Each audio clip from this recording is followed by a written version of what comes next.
Okay, so welcome everyone at devtodev's webinar, and today's topic is SQL. And our growth product manager, Anastasia Bogapova, will walk you through devtodev's SQL. And we'll make a short intro what SQL is in devtodev, how it can enhance your reporting capabilities, how to navigate through the data, and we'll walk you through the table structures of devtodev's SQL. We'll also show you how to create the most efficient SQL queries and how to work with views and creating views in devtodev to make your queries the most effective and to learn the most of the insights from them. Also, in the end, we'll have a Q&A session, so feel free to write down your questions during Anastasia's speech, and we'll tune in and answer all of them. We'll try to answer all of them at least after the webinar. Yeah, so the intro is done. Anastasia, the floor is yours, and let's start. Thanks for intro. This webinar is valuable for both experienced SQL users, if you are, and beginners, because today we will discuss how to create custom reports using SQL and integrate them into dashboard. So let's start it. Here, what we will cover today. We will start by discussing what SQL is and why it's important. Then we will look at how to use it in devtodev. We will explore when custom SQL reports are better than standard one. And after that, we will go over query basics. And we will wrap up by visualizing data and placing it to dashboard. Finally, as Sala said, we will have a Q&A session, so prepare your questions, please. Let's start by first topic, introduction. SQL allows for much deeper data analysis than standard reports. In devtodev, we can use it to create advanced reports that will include custom metrics specific to your product. SQL is an indispensable tool if we're talking about full control over your data.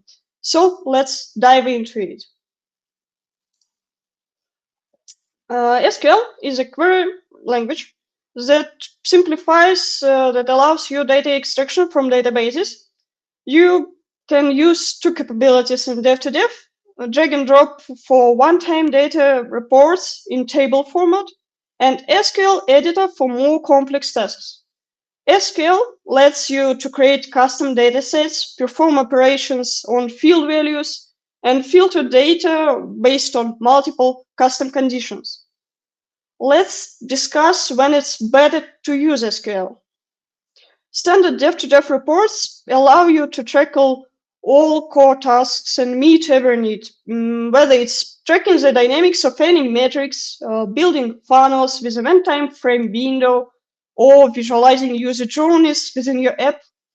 However, SQL becomes essential when you need to combine data from multiple tables or perform more complex calculations that go beyond the capabilities of built-in editor. For quick and straightforward reports, the built-in editor is an excellent choice. But for in-depth analysis, SQL is your go-to tool. As I said, SQL helps extract data from databases. So let's take a look how data is organized in devtodev. Your table directories will be available on the left side of the SQL editor. Each project has its own directory. For instance, the first directory that you will see is your project directory. It will be named as your project name. For example, here, 3 in a row project, and this directory contains all tables related to this project. The next directory holds the public data, such as currencies, exchange rates, country codes, and other shared information. Finally, there is a view directory, which contains tables created by your own SQL queries. We will dive deeper into views topic later at our webinar. Typically, when constructing a query, you will be working with multiple tables. The path to each table is fully specified. For example, if you need data from the countries table, you refer to it as a public data countries. Let's dive into your project directory. The main tables can be divided to 3 groups: basic events, user table and user properties, and custom events. The first group consists of tables with basic events. These are named after the event, such as sessions, subscriptions, virtual payments, and something like this. The second group contains user-related data. This includes the user table, which stores the current user information, as well as log of changes of user properties. You may see it in user property updates table. Finally, there is the group of custom events. These are events that you define by yourself. This group includes the general custom events table. You may see it here, and the table for each custom event. Unlike basic events tables, the name of custom event tables start with an underscore, like underscore at friend, underscore daily bonus. It's automatically named tables. When joining tables, the most common keys you will use is user ID. In our case, it's devtodev ID, and the session ID. Now that we understand the data structure and the need of creating queries, let's move on to building some queries. Oh, sorry, I mismatched slide. Oh no, I know it's mismatched. I wanted to share my screen, but it's not the time for sharing. We will go through one example. If you're looking to dive deeper into SQL, my colleagues have prepared several articles with examples, as well as many helpful resources. As Ella said, these links will be included in the follow-up email with the webinar recording. And you can also find the articles on our website. And one last note, we won't be covering common mistakes and optimization tips for SQL at our webinar. However, an article to this topic will be published by the end of the month. So keep your eye on our website and enjoy the articles. And now let's move to creating SQL. In general, building a query consists of 3 steps. First, define what you want to achieve as a result. What field you need, what is your purpose, what's your task, how they should be aggregated and sorted, and what data should be filtered using the where clause. The second step, determine the tables that you will need based on the first step, and identify the fields and join conditions, what keys you will use to link tables. And finally, write a query, converting the logic that you have planned into SQL. For those who have limited SQL experience but who want to start solving tasks with it, I recommend using an assistant like GPT or something like this to help write queries.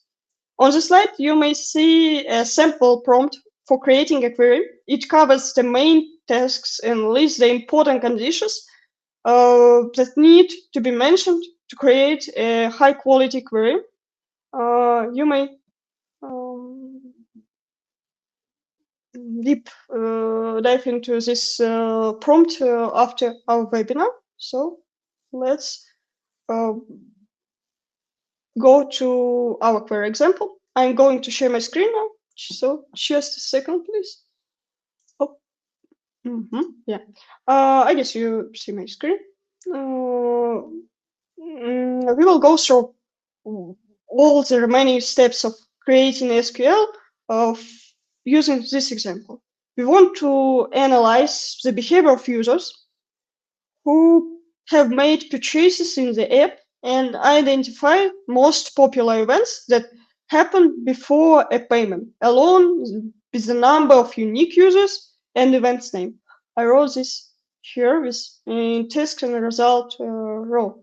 And in this query, we will use two tables, custom events and payments. You may see it here. We address to payments table, and we will address to custom events table. Since we are interested in all events that happen before the user's first payment, we will start by using a subquery to determine the first payment date for each user. You may see our first subquery here.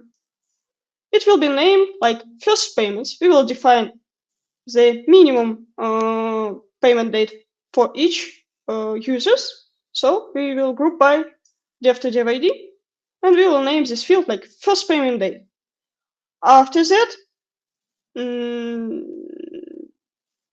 the second subquery that named events before payment, we will filter events from custom events table by joining it with first payment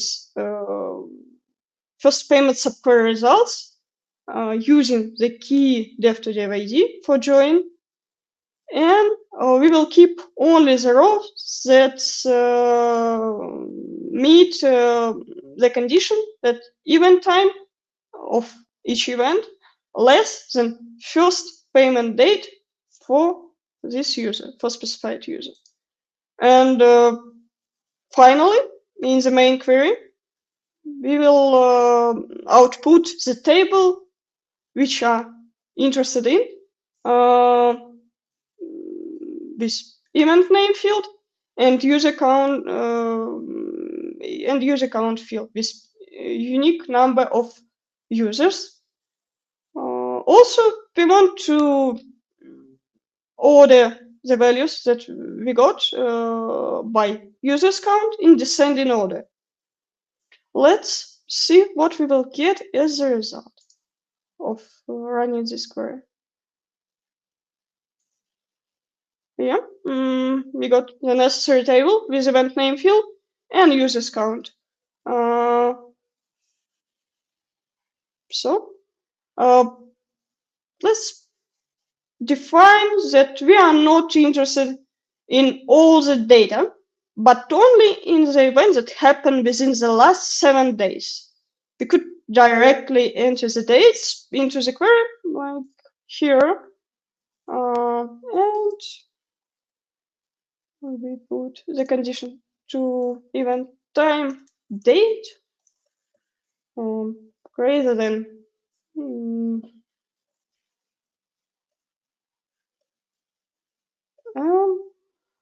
the second condition, sorry, and the second condition is less than yesterday. Let's copy and paste it. And if it works, oh, sorry, I mistyped less than, okay. It will work and it will show us the data related to last 7 days. But it's better to use variables. In devtodev, you can set variables and execute SQL queries with them. These variables can represent things like data export period or names of specific projects that you are interested in, or, for example, user segments, countries, and much more. You may use it for every purpose. Variables make it easy to dynamically supply the necessary value without changing the query code. This is especially useful in reports that use selectors, allowing you to receive up-to-date data based on value you choose in the selector. Each time you select a value, the SQL query is executed with the appropriate variable, ensuring that your results are always relevant. Let's define the variables for our example. So I need to click Variable Declarations. After that, I will create a variable. Let's name it like period, because we want to extract data for the last 7 days. And control title, like event date, which is data type like period, because we use this type, and we will select the same conditions that we described by writing. And I also will tick rolling time frame because I interested. I want the dates to update daily, always representing the last 7 days. So let's save it. Okay. Once we save it, we will see that the variable appears in the variable panel. We may see all available variables and their values.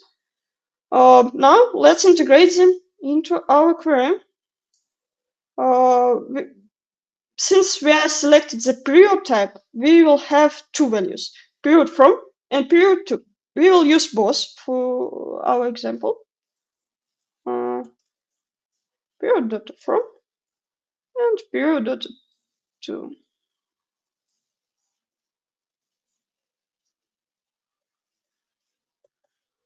Let's check how it works. Yeah, we got the same result as the previous one, but it's more flexible.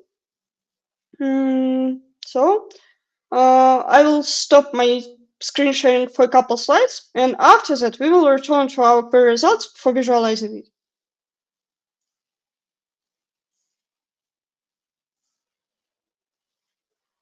Let's move to the next part of our query abilities, use. When handling data, data sets, or using query results, using the create you command can be very efficient. In dev-to-dev, use come in two types, normal use and materialized use. Normal use are just saved queries that update manually and help avoid repeating query logic. And as a result, you will get the manually updating table.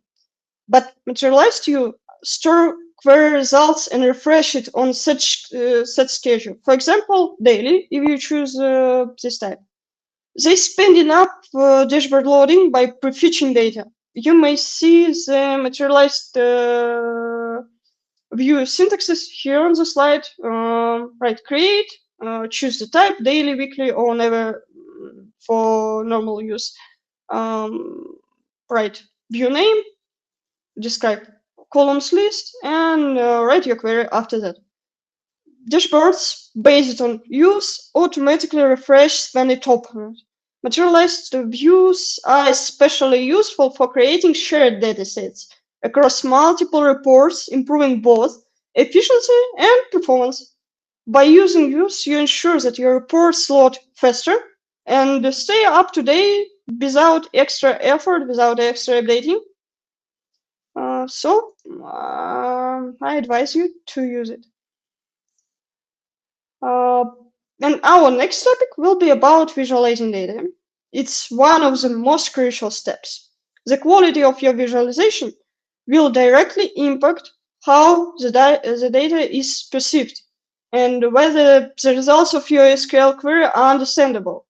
So let's go back to our query results.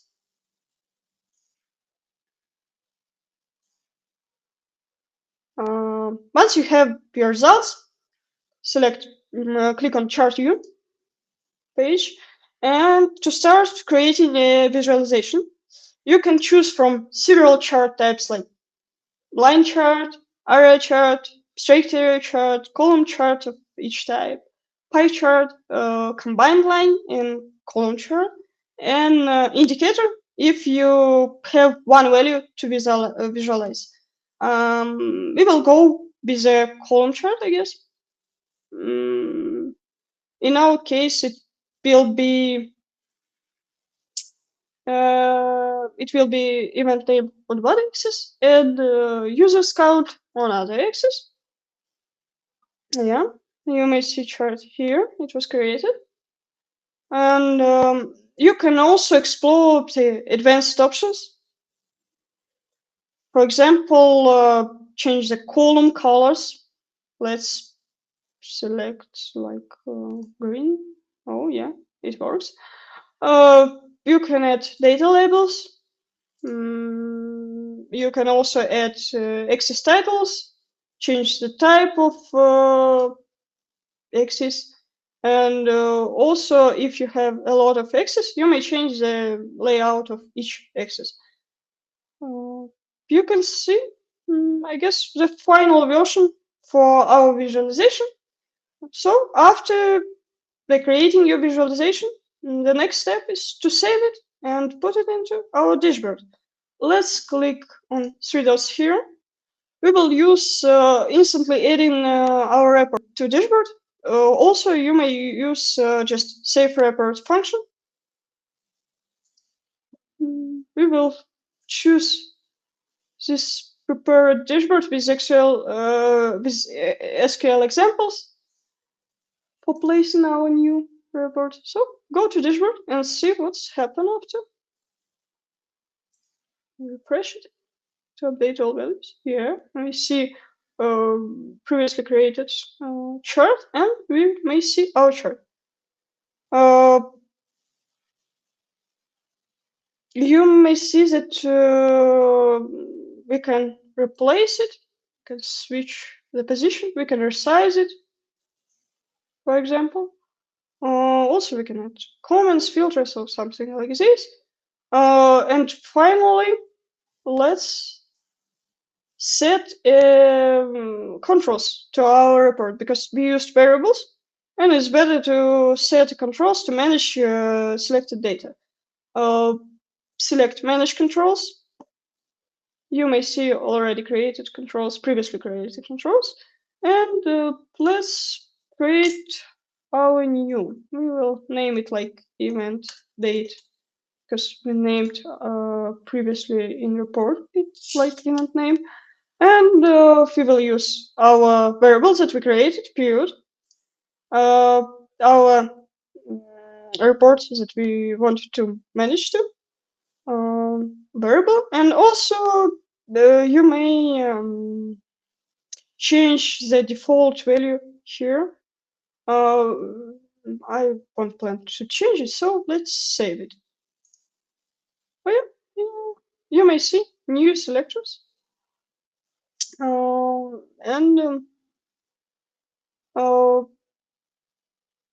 Also, I want to know that the same selector can control multiple charts. You may see it here with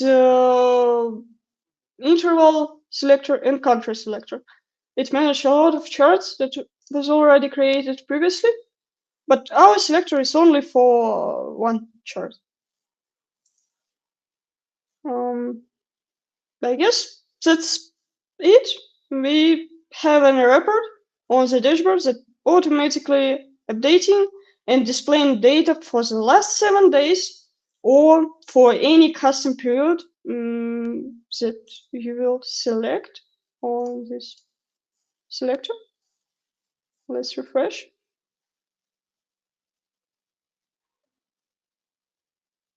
Yeah, it's updated with new value. Additionally, this dashboard is published and available in devtodev demo platform.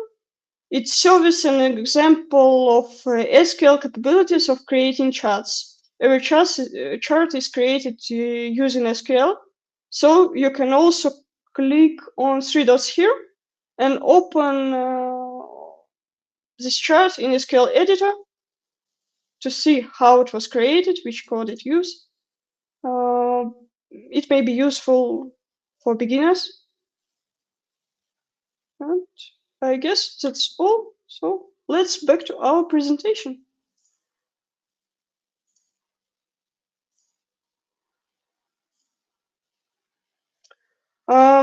Let's move on to questions. And one more note. If you have questions about how to solve specific work tasks or some work problems with SQL, we won't be able to discuss it during our webinar because our time is limited. But feel free to email us, and we will happy to assist you later. It will be useful for me.